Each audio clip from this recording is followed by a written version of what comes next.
कोई मेरा कॉलर पकड़ के मुझसे सवाल करने की जरूरत नहीं कर पाया। जब मुझे पुलिस ने इलीगली फेक केसेस में डिटेन किया, पुलिस वाले ने इस तरह मुझसे उंगली लगा के बात नहीं की। दबाव में आके जो भी केस बनाए वो सिर्फ पॉलिटिकल प्रेशर था। तो उर्फी जावेद, मुझे जानना है कि मेरा खड़े खड़े पेशाब आप कैसे निकालोगी। वो कहती है कि मैं अल्लाह को नहीं मानती, वो कहती है मैं इस्लाम को नहीं मानती, मैं इस्लाम को बिलोंग नहीं करती। जब वो बिलोंग नहीं करती वो अपना नाम बदल ले। मुझे कॉल्स आ गए हैं कि मैं इसे माफ कर दूं, ये मिलना चाहती है, माफी मांगना चाहती है। इन कॉल्स से मुझे कोई लेना देना नहीं। छोटे कपड़े के लिए जाने जाने वाली उर्फी जावेद को लेकर हेल्प केयर फाउंडेशन की शबनम शेख ने 2 करोड़ का किया डेफेमेशन फाइल। देखिए क्या थी जानकारी। मुंबई टीवी, हर खबर सच के साथ। मैं हूं अफजल शेख और आप देख रहे हैं मुंबई टीवी। अक्सर सोशल मीडिया पर अपने नंगेपन के लिए जाने जाने वाली उर्फी जावेद, जो कि कपड़ा पहनती तो है लेकिन कपड़ा किसी को नज़र नहीं आता, और ऐसे में सोशल मीडिया पर अक्सर विवादों यानी कंट्रोवर्सी में घिरी हुई रहती है। और ऐसे में एक के बाद एक लगातार इसी हफ्ते से जो है उनका विरोध काफ़ी तेज़ जो है अलग अलग सोशल मीडिया के स्टार द्वारा किया जा रहा है। अगर बात करें हिंदुस्तानी भाव से लेकर हेल्प केयर फाउंडेशन की जो संस्थापक है शबनम शेख, वो भी कर रहे हैं। और इसी में शबनम शेख को जो इंस्टाग्राम पर उर्फी जावेद है वो थ्रेड देती हुई नजर आई, और इसी के बाद शबनम शेख ने जो है 2 करोड़ का डेफेमेशन फाइल जो है उर्फी जावेद के खिलाफ फाइल किया है। और इसी के साथ जो है 2 ट्रक भर कर कपड़े भी भिजाएंगे, ऐसी भी बात जो है सामने निकल करके आई है। अब ये देखना इस पूरे मामलात को लेकर किस तरीके से शबनम शेख सबक सिखाती है उर्फी जावेद को। देखिए, मीडिया को पहले आज आने के लिए बहुत बहुत शुक्रिया। किसी ने कहा कि मैं मीडिया पब्लिसिटी के लिए मैं काम करती हूँ, तो पहली बात तो ये है कि मीडिया की पब्लिसिटी के लिए मुझे काम करने की ज़रूरत नहीं। जहाँ मैंने एक मीडिया का इनविटेशन रिलीज़ किया, आप सभी भाई लोग मेरे सामने खड़े हैं, अल्हम्दुलिल्लाह। वो कहते हैं ना कि किसी के बोलने से कुछ नहीं होता है।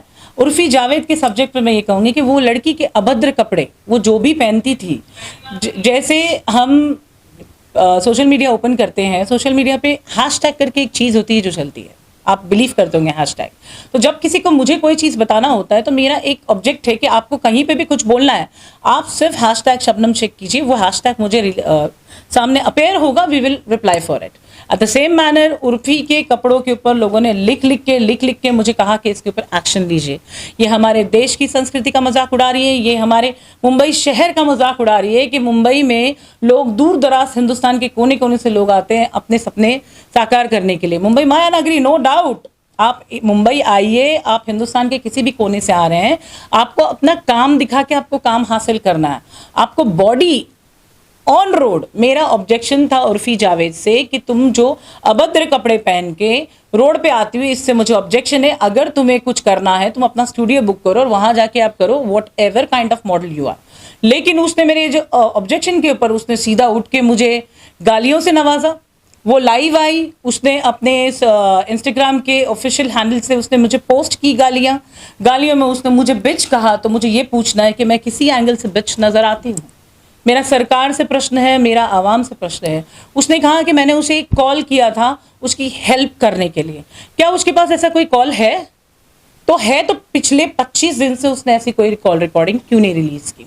एक्चुअली ये लड़की जो काम करती है, उसके काम करने का तरीका आप सब लोग जानते हैं। लोग मीडिया को भी बुरा बोलते हैं कि मीडिया उसको कवर क्यों करती है। मीडिया का काम क्या होता है? जो सही हो, गलत हो, सच हो, झूठ हो, जो सामने दिख रहा है उसको कवर करे, दैट्स कॉल्ड मीडिया। मीडिया हकीकत बयान करती है। मीडिया का मतलब ये होता है। मीडिया को लोग गालियां दे रहे हैं कि उर्फी को कवर क्यों करते हैं। भाई, कोई अच्छे कपड़े पहन के निकलेगी लड़की, अच्छे कपड़े पहन के निकलेगा लड़का, उसको कवर किया जाता है। कोई कपड़े नहीं पहन के निकलता शहर में, उस लिए भी मीडिया कवर करती है। तो मीडिया को ऑब्जेक्शनली रिमार्क करना जनता की तरफ से, ये मेरे हिसाब से एक बात है कि गलत है।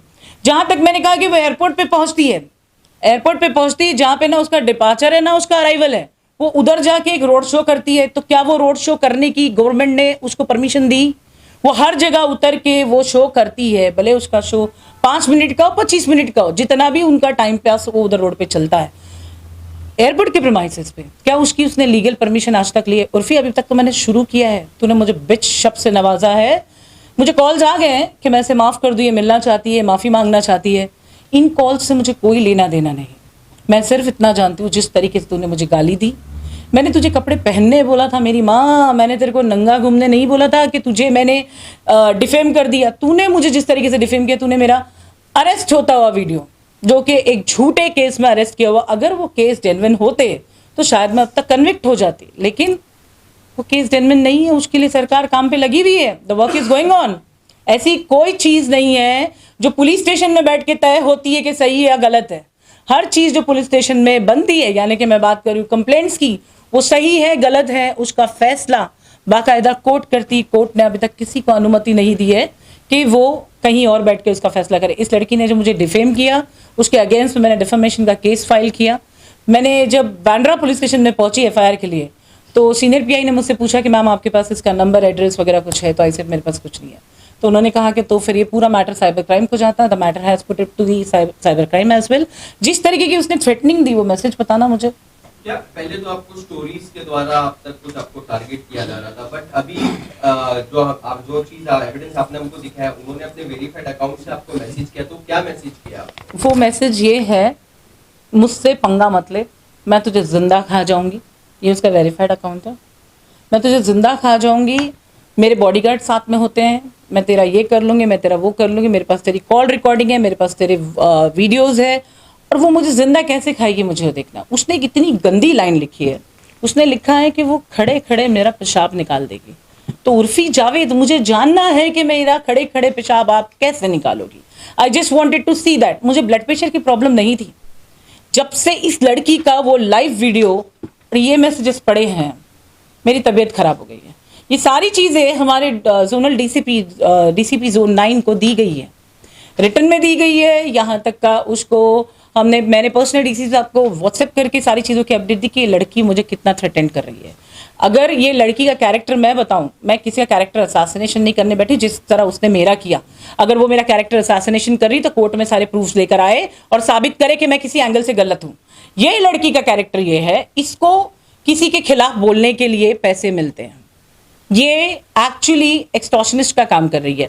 जो भी जिस किस्म की भी ये मॉडल है, थाईलैंड में जाके किस किस्म की शो करती है, उसको अब तक के जितनी सोसाइटी से निकाला गया है, सोसाइटी ने ये बोल के निकाला है सोसाइटी का एनवायरनमेंट खराब कर रही है लड़की। क्योंकि सोसाइटी में औरतें भी रहती हैं, बच्चे भी रहते हैं, बूढ़े भी रहते हैं। वो कहती है कि मैं अल्लाह को नहीं मानती, वो कहती है मैं इस्लाम को नहीं मानती, मैं इस्लाम को बिलोंग नहीं करती। जब वो बिलोंग नहीं करती, वो अपना नाम बदल ले, वो अपने आप को इस्लाम से खुद ब खुद बाहर निकाल ले। और उसने कहा कि मैं उसके खिलाफ फतवा जारी करूँ, मेरे पास इतना टाइम नहीं है। मैं जो बात करती हूँ वो सारी की सारी बातें मेरी लीगल होती। उसने कहा उसके किसी फेक अकाउंट से पोस्ट हुआ कि इसने बिग बॉस के केस में भी ऐसे किया था। बिल्कुल मुझे ऐसा लगता है कि इस लड़की को किसी ने बाकायदा पैसे दे के, कॉन्ट्रैक्ट दे के खड़ा किया है जो ये बोल रही है। अगर उसकी बातों में इतनी भी सच्चाई होती है, मैंने मेरे ऑलमोस्ट अभी 14 दिसंबर को हेल्प केयर फाउंडेशन 18 साल पूरा करेगा। जब मैं 18 साल की थी मैंने तब शुरू किया, अब हेल्प केयर 18 साल पूरा करेगा। तो अल्हम्दुलिल्लाह इन 18 सालों में मुझे कोई मेरी चूकी बताने या कोई मेरा कॉलर पकड़ के मुझसे सवाल करने की जरूरत नहीं कर पाया।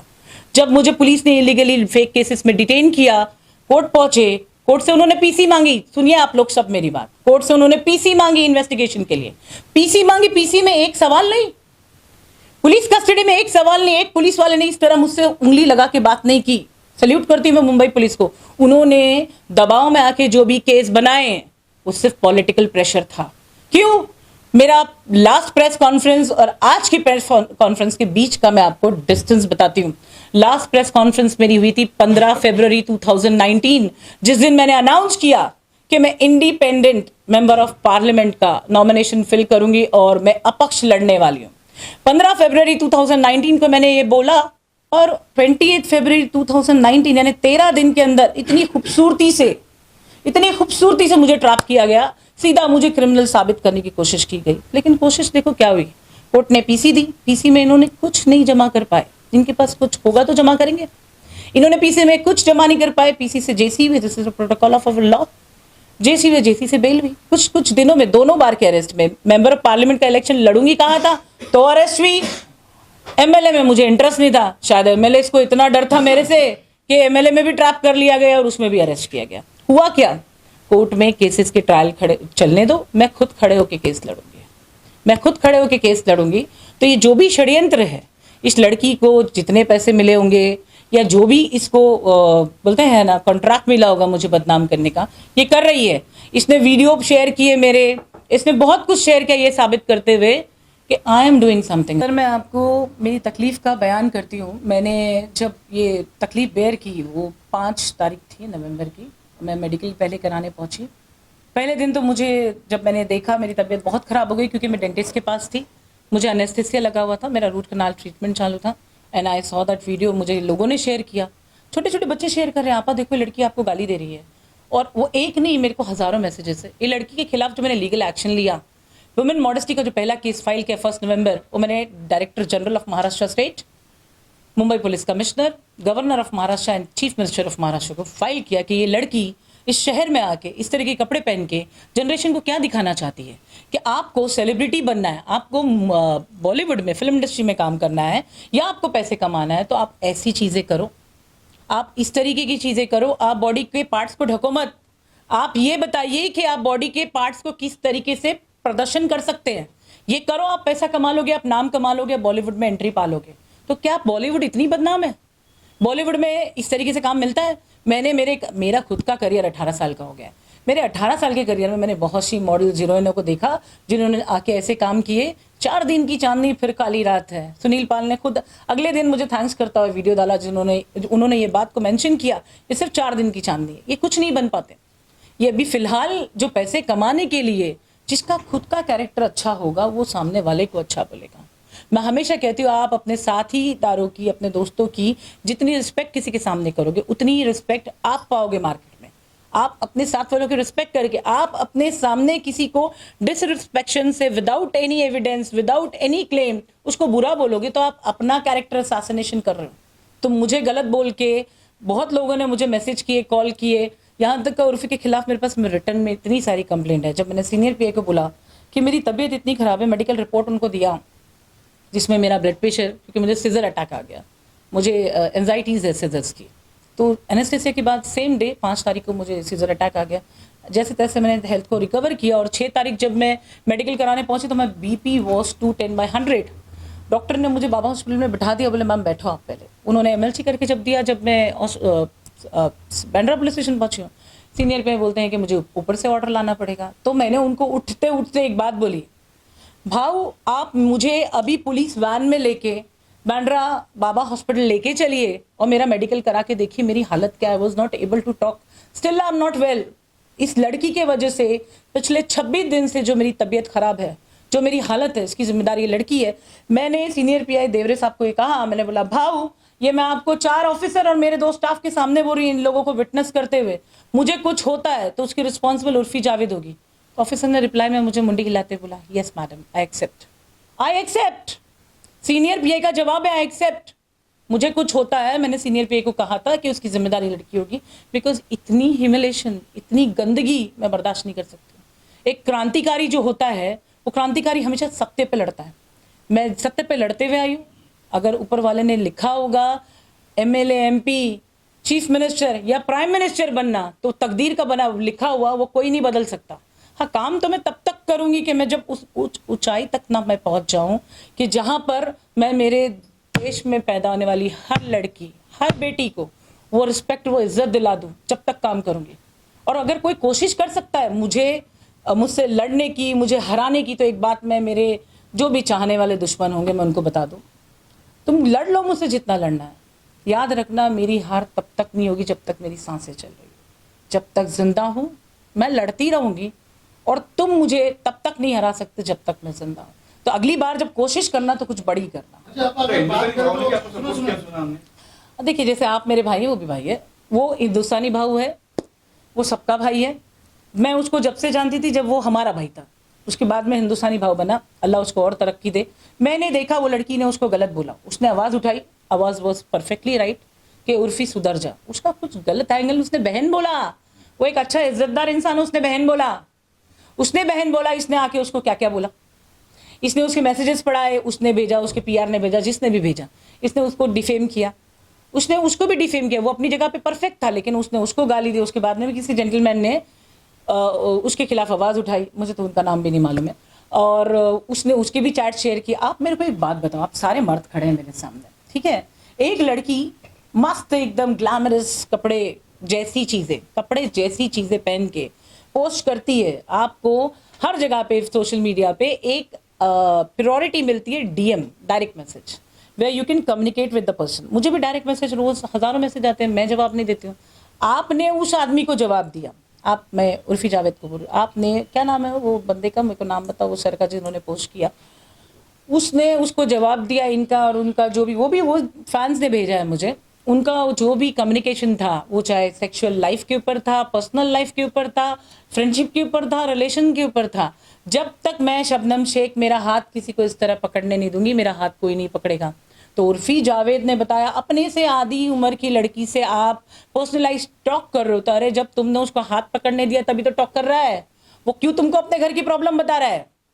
अब उसको भी बदनाम करने के लिए इसने कहीं ना कहीं पैसे लिए ही होंगे, इसके पास बहुत पैसा है, इसने मुझे लिख के भेजा है। फिर मुझे ऐसा लगा, पहला जब मैंने मेरा भी लास्ट वीडियो रिलीज किया था against to her, claiming that कि मैं डिफेमेशन का केस फाइल कर रहा हूँ, तो इस लड़की को मैंने साफ साफ बोला था कि मैं डिफेमेशन का केस, फिर भी उसके मैसेज आना बंद नहीं हुए। उसने अपनी करतूत बंद नहीं की, उसने मुझे आंटी बोला। और your kind information, Urfi Javed legends है ना, लेजेंड्स एक दिन में नहीं बनता लेजेंड। जा जाके ना पत्रकारों से नहीं, मुंबई में जहां तू जिसके आसपास रह रही है ना, उधर जाके पूछ मैं कौन हूँ। और मेरी इन्फॉर्मेशन अगर बहुत अच्छी तरीके से किसी को जाननी होगी ना, तो अपने नजदीकी पुलिस स्टेशन जाना, वहां जाके मेरा बारे में पूछताछ करना। जो नहीं जानते होंगे ना ऑफिसर, वो भी 10 मिनट में मेरी इंक्वायरी निकाल के तुमको बता देंगे मैं कौन हूँ। ये सब चीज को लेके जितनी घटना हुई आपके जी साथ में, जी, अब लास्ट मोमेंट क्या है इसका, क्या अंत क्या है इसका? देखिए केस बताओ, ये केस फाइल है, 2 करोड़ रुपया उसने अनकंडीशनली अपोलोजाइज के साथ में उसने 2 करोड़ रुपये 15 दिन के अंदर पे करना है। जितने एविडेंस और जितने प्रूफ्स ऑफ गाली गुलज and all whatever she trying to prove me, तो वो सब कुछ आके वो कोर्ट में जवाब दे। और जैसे उसने बताया उसके पास बहुत पैसा, ना कोई गरीब है ना कोई बेचारी है, तो मैं कोर्ट से निवेदन करूंगी कि उसको ऊपर बिल्कुल रियायत ना बरता जाए।